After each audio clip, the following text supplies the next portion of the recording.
આપણી સાથે અત્યારે જેમ ફાઇનાન્શિયલ સર્વિસીસના તેજસ શાહ જોડાઈ ગયા છે. તેજસજી, સ્વાગત છે આપનું. Very good morning. અને ગયા અઠવાડિયાની આપણે જે ચર્ચા કરી હતી એ પ્રમાણે જો બજારની અંદર તો એક આપણને ખૂબ સારી તેજી આવતી જોવા મળી છે. ઓલમોસ્ટ અત્યારે આપણે 24,100ની ઉપર એક બહુ જ કમ્ફર્ટેબલ લેવલ પર કામ કરી રહ્યા છીએ.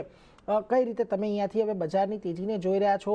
નો ડાઉટ બેંક નિફ્ટીની અંદર એક સારી તેજી આવી છે, પરંતુ ગયા અઠવાડિયે પણ અને આજની શરૂઆતમાં પણ 58,000 એક બહુ મહત્વનું હર્ડલ બની રહ્યું છે અહીંયા.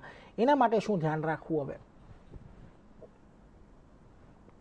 ગુડ મોર્નિંગ નીરજજી, તમામ દર્શકોને મારા નમસ્કાર. નિફ્ટી બેંકની પહેલાં જ વાત કરીએ. નિફ્ટી બેંક મને વધારે સ્ટ્રોંગ લાગે છે as compare two Nifty. Nifty બેંકમાં ઓલરેડી બ્રેકઆઉટ આવી ગયું છે.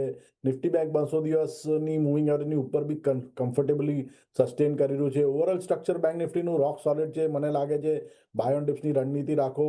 જ્યાં સુધી બેંક નિફ્ટી 56,000ની ઉપર ચાલે છે, મને લાગે છે આવનારા અઠવાડિયાથી 2 અઠવાડિયાના ટાઈમ હોરાઇઝનથી 60,000 સુધી બી જઈ શકે છે bank Nifty. Relative to bank નિફ્ટીનું સ્ટ્રક્ચર હજુ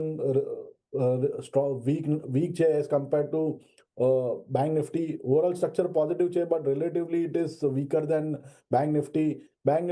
નિફ્ટી હજુ બી 200 દિવસની મૂવિંગ એવરેજની નીચે સસ્ટેન કરી રહ્યું છે અને હજુ 200 દિવસની જે મૂવિંગ એવરેજ છે એને સરપાસ નથી કરી રહ્યું. એક ગેપ અપ ઓપનિંગ થયું હતું લાસ્ટ વીકમાં, એ હવે એક સપોર્ટ બની ગયો છે.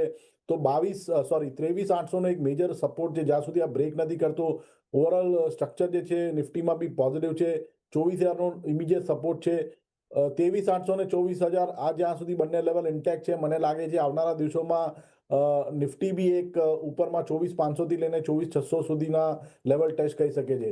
તો બંનેમાં રણનીતિ રાખો, બાય ઓન ડિપ્સની નિફ્ટી અને બેંક નિફ્ટીમાં. બાય ઓન ડિપ્સની રણનીતિ નિફ્ટી અને બેંક નિફ્ટીની અંદર નિફ્ટીમાં 23,800 24,000નો સપોર્ટ જ્યાં સુધી ઇન્ટેક્ટ, ત્યાં સુધી ઉપરમાં 24,500 24,600 જવાની જગ્યા. અને બેંક નિફ્ટીએ તો એક સારું બ્રેકઆઉટ આપ્યું છે, એટલે ત્યાં પણ એક તેજી આગળ વધે એવી અપેક્ષા છે.